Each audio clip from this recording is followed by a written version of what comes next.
GTA 5 using Rage Co-op 5, Rage Co-op server, split screen testing.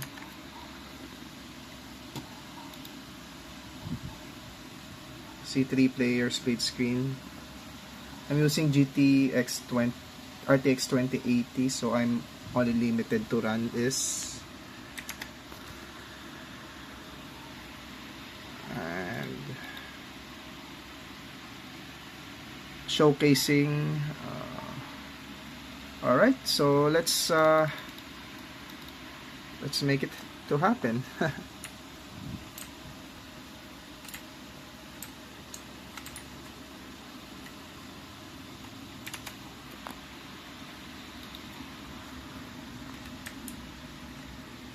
Soon it will be integrated to Nucleus Co-op. You don't need FiveM, you don't need legit copy. You just need a Goldberg copy of GTA Legacy.